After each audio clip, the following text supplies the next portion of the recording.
Ito buhay, laba-laba rito kasi sira ang aming yun, may water leak nga sa bahay, so dito laba. So itong dryer 5 minutes $1, so magto $2 lang tayo. Isa lang sinalang ko para 10 minutes lang. So may card sila rito. Yan. Sara na natin ito. So quarter ang isa nito, so apat nyan is $1, so 8 para 10 minutes.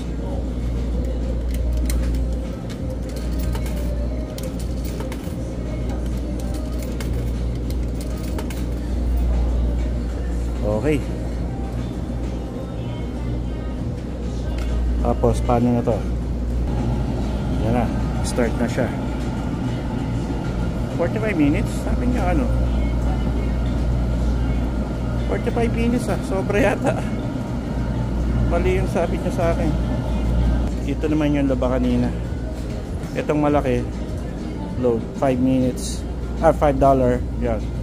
Mga half an hour na yan, 30 minutes. Yung maliit $4. Yan yung presyo nya. Mas maliit na load yan. Ito $5. Mahal din. Tapos dyan magtitiklop. Yan. Titiklop. Ito cart nila yan. Lapit lang sa amin to. Ito buhay. Dito. May water leak nga kasi sa bahay. Sa yan.